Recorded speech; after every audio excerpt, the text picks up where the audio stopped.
Tere! Ma olen Margo ja mulle meeldivad argumendid. Ma olen argumentidega töötanud pikka aega. Üks nendest asjadest, mis mind argumendi juurde viis, oli võistluslik akadeemiline väitlus ja paljude inimeste jaoks see võib-olla ei tähenda nii palju, et mis see siis endast kujutab, aga kujutab see endast sellist tegevust, kus on kaks võistkonda, tavaliselt 2 või 3 liikmelised, neile antakse üks teema, mõnikord see antakse nii, et neil on aega valmistuda 15 minutit ja mõnikord nii, et on aega valmistuda mitmeid kuid.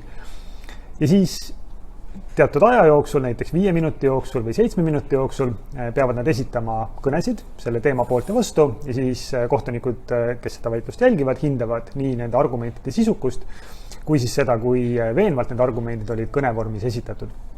Ja sellest tuleneb siis minu 2 sellist suurt huvi. Üks huvi argumentide sisukuse, argumenteerituse, tõestusmaterjali kvaliteedi vastu ja teine huvi esituse vastu, kuidas inimesed veenvalt asju teineteisele esitavad.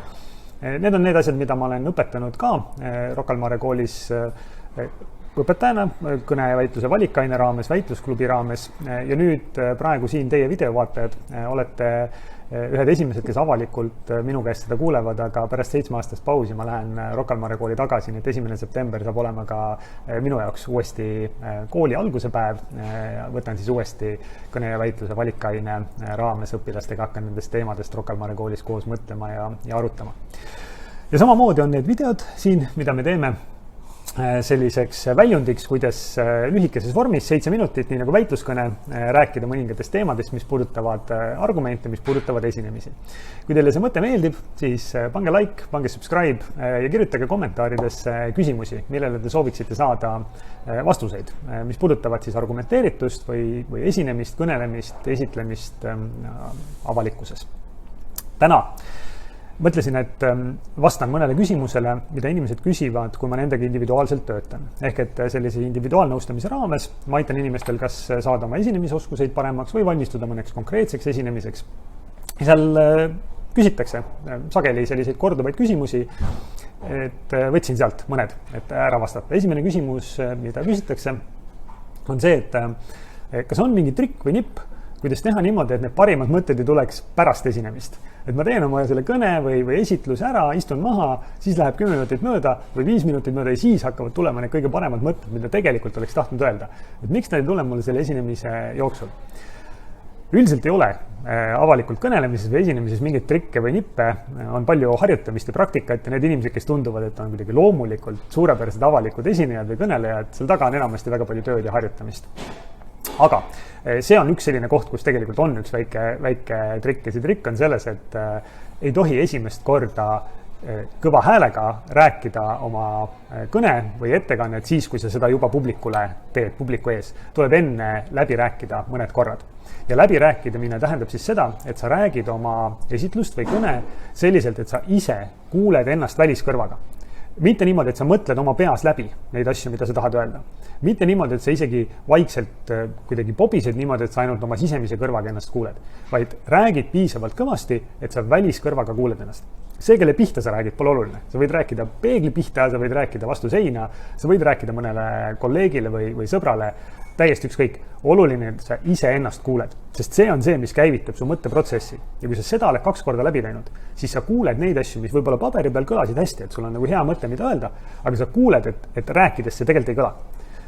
Ja samamoodi sul tulevad need samad uued mõtted, siis istud maha, oled läbi rääkinud korra ja tekivad ideed, mida panna sinna veel sisse, mida välja jätta ja kvalitatiivselt see sinu esinemine saab parem. Nii et see on selline väike trikk esinemiste puhul.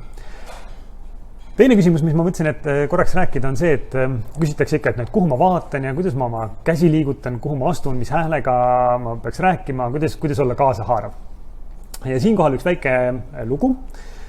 Nimelt töötasin ühe ärikinnisvara valdkonnas töötava ettevõtte juhiga, kes pidi minema Riiasse ärikinnisvara konverentsile. Saime kokku, ta näitas mulle, millest tal on kavas rääkida, näitas slaide, kirjeldas oma esinemise sisu. See oli kõik relevantne, aga see ei olnud ülimalt kaasahaarav. Ka tema poolt räägituna ei olnud see väga kaasahaarav. Ja siis me hakkasime vestlema.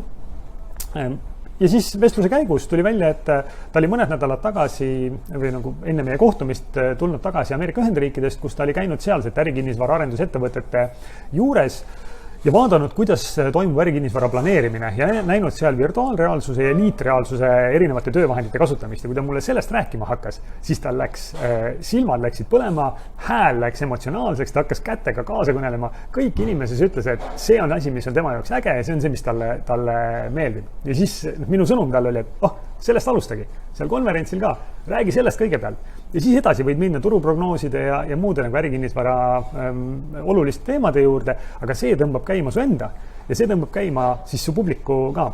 Nii et selle asemel, et kuidagi üritada juhtida kõik endas, et nüüd ma panen käe sinna, nüüd ma astun selle sammu sinna, nüüd ma teen häälega seda asja ja silmadega seda asja, selle asemel selline natukene lihtsam või kiirem viis on leida mingi nurk teemast, mis sind ennast päriselt käivitab, mis sulle korda läheb, sulle huvitav ja põnev tundub. Kui sa sellest hakkad rääkima, siis see tõmbab kõik su enda need loomulikud veenmismehhanismid kaasa. Nii et kui ma inimestega töötan, esinemise ette valmistan, siis ma üritan alati leida seda, et mis selles teemas teda käivitab, mis talle meeldib. Ja selle pealt ehitada siis kõik need muud sõnumid ja esitlused üles. Nii et 2 sellist mõtet teile tänaseks. Esiteks, ärge kunagi esimest korda kõva häälega publiku ees rääkige, vaid paar korda enne rääkige kõva häälega kindlasti läbi, tulevad paremad mõtted. Ja teiseks, leidke selline nurk, mille alt teemale läheneda, mis teid ennast käima tõmbab. Ja siis selle peale ehitada üles muu esinemine, siis tulevad kõik muud asjad, loomulikud veenmismehhanismid ka teile sinna kaasa.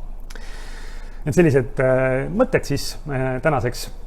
Kirjutage küsimusi, siis ma saan neile vastata, küsimusi, mis seonduvad argumendiga, esinemistega. Ja vahepealseks ajaks siis soovin teile sisukaid argumente.